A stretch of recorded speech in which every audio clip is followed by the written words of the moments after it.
Hi everyone, Aaron here for Zollotech, and in 2019 I would like to see Apple change a few things. So this is the first episode of Apple, please change this in 2019. And the first thing we're going to talk about is battery management and battery health.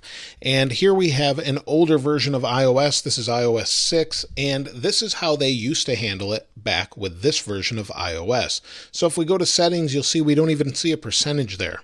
Back in the day, we would go to settings, then we would go to general, then we would go to usage, and if we scroll down, you'll see here is battery percentage. We can turn it on or off, and here is our usage, 5 hours and 44 minutes, 7 hours and 42 minutes. That is all we got as far as information and percentage. So that wasn't so great.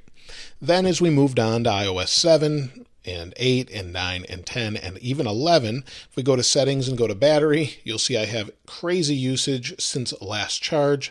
I'm not sure why it's calculating this way, but this is iOS 9 on an iPhone 6 Plus. So this is crazy. For some reason, I just turned it on, so this is definitely not accurate, but still, this is the only information we got.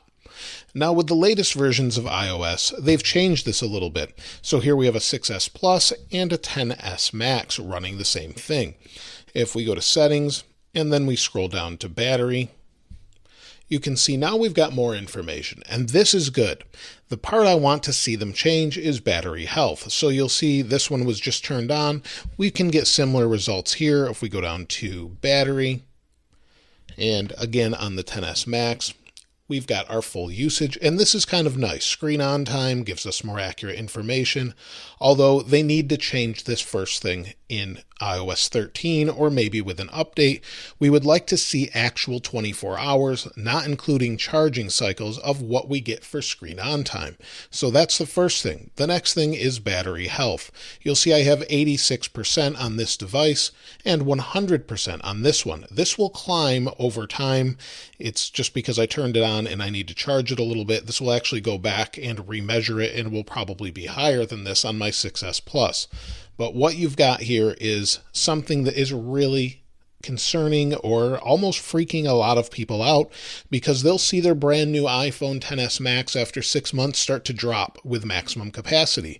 And while this is normal for batteries to degrade, this is something people, especially Apple users, do not want to see. We want to see what the actual battery is as far as good and bad. We don't necessarily want to see it as far as its percentage, because this causes alarm and concern. Apple has always been about simplicity and a calm, kind of calming feeling using their device's sense of security. Whether that's false or not is up to you, but they've also always been about just simplicity, and that is not simple. This is something that I get emails on every single day, or comments of, I've reached 98%. Should I get my battery replaced? Is there a problem?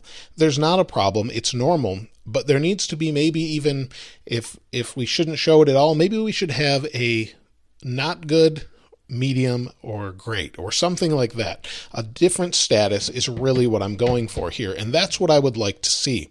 This one, iOS 6, was not enough information, nor was iOS 9, 10, and 11. But with 12, they gave us a lot of information with not as great context, no understanding of how this actually works, and battery health that just doesn't make sense. So I would love to see Apple change this in 2019 with the next version of iOS, or maybe even an update of iOS 12. I would love to hear what you have to say about this in the comments below, though. That's kind of what I'm going for. I really hope they make this a little more clear with the next update and fix this to either completely remove it, make it good or bad, or just say some sort of meter as to good or bad. It's just too concerning, and those percentages can shift with different updates every time it measures it as far as accuracy. I don't believe it's accurate, and for now, I would suggest ignoring it, and hopefully, I really hope Apple changes this in 2019. Again, let me know what you think in the comments below. If you haven't subscribed already, please subscribe and like. As always, thanks for watching. This is Aaron. I'll see you next time.